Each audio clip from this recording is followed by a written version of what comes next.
আমাদের মতো লোকদের সব জায়গায় একটু পৌঁছাতে দেরি হয়। তো মানে এইটার কারণটা কি, মানে কেন যে পৌঁছাতে দেরি হলো, এটা আপনি গন্তব্যস্থলে যেয়ে কাউকেই বুঝিয়ে উঠতে পারবেন না। মানে এটা আমরা বুঝিয়ে উঠতে পারি না যে আমাদের কেন দেরি হলো।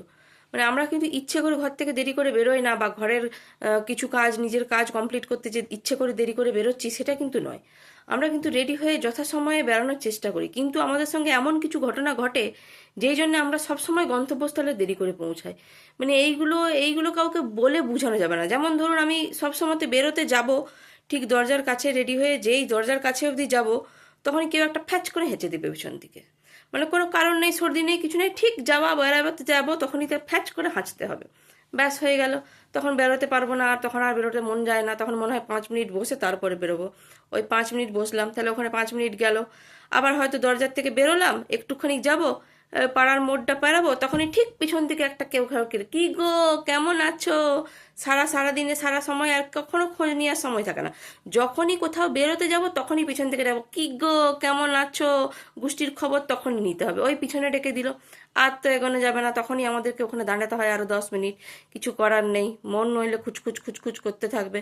আবার হয়তো আরো একটু পেরিয়ে যাব, তখন দেখবো পাট করে একটা বিড়াল সাট করে এদিক থেকে ওইদিকে দৌড়ে চলে গেল।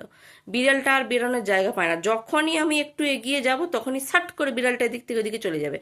এত বদমাইশ কেন, তখন দাঁড়িয়ে থাক, একটু পরে যাবি। সে না, তো এবারে তখন আমাদের মতো লোকরা আমরা দাঁড়িয়ে দাঁড়িয়ে ওয়েট করি, একটা আগে অন্য একটা গাড়ি পেরিয়ে যাক তারপরে আমি যাব। এমনিতে তো আগে যাব না, একটা অন্য কেউ পেরোক তারপরে আমি যাব। ওই করতে যে ওখানে আরো 10 মিনিট সময় নষ্ট হয়ে যায়। মানে এইভাবে স্টেপ বাই স্টেপ আমাদেরকে যেন প্রকৃতি সবকিছু মিলে আমাদেরকে দেরি করিয়ে দেয়। মানে প্রকৃতি এটা একটা খেলা খেলে, কিচ্ছু করার নেই, আমরা কিন্তু ইচ্ছা করে অমনি করি না। বাসে উঠতে যাব, একটা বাসে উঠতে যাব, তার আগেই সাট করে বাসটা পেরিয়ে যায়, কিছু করার নেই। বাসটা মিস হয়ে যায়, সব কিছুতে এত কিছু দেরি করতে করতে যেতে যেতে বাসগুলো মিস হয়ে যায়। আবার পরের বাসের জন্য ওয়েট করতে হয়।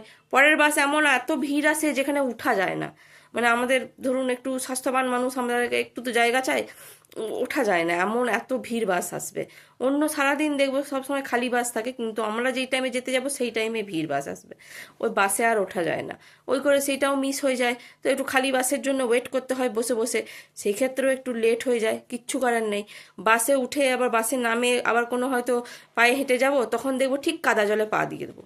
মানে কোথাও যেখানে যাচ্ছি সেখানে যাওয়ার আগে ঠিক কাদা জলে দুপ থাপ করে পাটা দিয়ে দেবো, ব্যাস গোটা জুতো টুতো নোংরা হয়ে গেল। এবারে রাস্তার চারদিকে কল খোঁজো, কোথায় কল আছে একটু পাটা ধুতে হবে, ওই নোংরা ভাবে তো যেতে পারি না। আবার কোথাও একটু পা ধুলাম, ওই করতে করতে আরও 15-20 মিনিট সময় গেল। এই করে করে যখন মানে শেষে যখন গন্তব্যস্থলে যেয়ে পৌঁছাবো, তখন আমাদের ঠিক 1 ঘন্টার মতো লেট হয়েই যায়। মানে এটাতে কিন্তু আমরা ইচ্ছাকৃত করি না, মানে এটা বা আমাদের কোনো দোষও নয়। এটা মানে আমাদের সঙ্গে এরকম হয়ে যায়, কি করব, আমরা ভিকটিম, আমরা দোষী নই।